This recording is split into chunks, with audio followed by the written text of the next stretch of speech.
أنت لو قيل لك ماذا يوجد في داخل بيتك، ستقول للسائل من فضلك اسمح لي، هذه خصوصية، وكلامك صحيح. لكن لو قيل لك انتبه النار تشتعل في بيتك، فلن تقول لو سمحت هذه خصوصيتي، بس تشكره على النصيحة وتطفئ النار.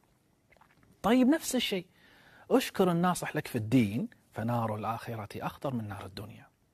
أخي الكريم، أختي الكريمة، ألا تلاحظ أن ردود فعلنا أحيانا مبالغ فيها إذا نصحنا شخص في أمور الدين، بينما أي نصيحة في أمور الدنيا لا نجد نفس الحساسية؟ لاحظ، الشيطان لن يستفزك إذا نصحوك في أمور الدنيا، مطعم، ثياب، هاتف، لكنه سيحرضك إذا كلمك أحد في الدين. تدري لماذا ينتفض الشيطان ويحاول أن يكرهك في نصائح الدين؟ لأنه يحمي نفسه.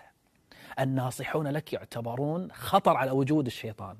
تخيل أن الذنوب التي تعب الشيطان وهو يزرعها في الإنسان لسنوات طويلة، يأتي شخص ينصحك فيهدم شقاء سنوات لهذا الشيطان بجلسة أو بكلمة أو برسالة حتى. طبعا سينتفض الشيطان وقتها في قلبك ويحاول أن يكرهك بالناصحين جميعا في الدين.